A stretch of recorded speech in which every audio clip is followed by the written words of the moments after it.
now, Notre Dame is number one. Notre Dame with a miracle win as the He's going in. Notre Dame has scored. When Notre Dame joined the ACC and in football signed that agreement where they would play 5 ACC teams a year, it was huge news. And you and I had a chance to sit down and talk. And you indicated that you thought this was going to lead to a period of stability in college athletics in terms of conference realignment. But it has started again. Are you surprised at all? Thanks for pointing that error out to me. Well, I didn't mean it in that way. But. No, absolutely. I've said it frequently. You know, I am surprised by the timing. I was very aware that the Big Ten would expand further. I just thought the timing was different. And so I was surprised by the timing. I wasn't surprised by the schools. As we evaluated the ACC opportunity, we contemplated this element of it, that there might be some losses to the ACC. We're still very comfortable when we contemplated that with our decision. So the timing surprises me because it's happened sooner than I thought it would. More will happen sooner than I thought it would. But I remain as confident today as I was a year ago that we're not headed to the 4-conference supermodel that people think. I don't see how you can do this without 5 major conferences, and I think that'll be the model. So when you get to that point, do you think at that point it will finally stop?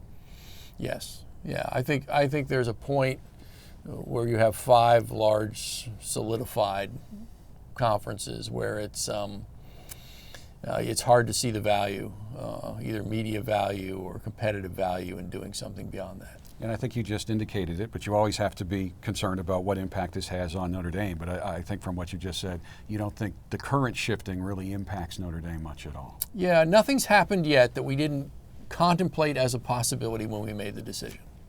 Now, if it,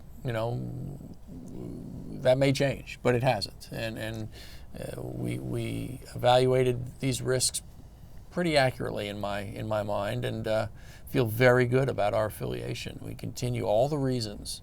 The affiliation with those great academic institutions like Virginia and Duke and Wake and North Carolina, the geography of being able to go to Boston College and Miami and into Atlanta, all that's still there. And it's the great Olympic sports. So all the reasons that existed a few months ago exist today. When you took this job, is this the kind of success across the board? It's not just football, but this athletic department right now is having tremendous success. Is this what you anticipated this athletic department would be doing under your direction? Oh, I don't want to take any credit for it. You try and build, you try and set the goals, you try and encourage, you try and provide the resources. And this is what you want to achieve. This is what you should do. Again, citing one of our colleagues, that Stanford does so well in so many sports. We're now at that level with a few other schools that are able to sustain that. Florida's doing real well in a lot of sports. That's where Notre Dame should be. It's about excellence. And if you're going to engage in any enterprise, an academic discipline, a sport, a community program, you have to do it at the highest level. And all this happens simply because of remarkable coach educators and great student athletes. So what are the next steps you want to see this department take? This is an important next step. Our commitment this year to digital media is so important to us because I want to be able to tell the stories of these remarkable people. I want to build a bigger fan base with greater loyalty. And so this has been central to that, and it's really important. We have, for a number of sports, it's one more step. They're knocking on the door. It's helping to figure out what they need to take that additional step to a national championship. And then finally, it's sustaining this excellence. The 10-year contracts with Muffet and Mike are an example of that commitment to sustaining the excellence. The picking up of the option on Brian's contract last year. Investments we're making to ensure that this isn't cyclical, that we have sustained success across all our programs.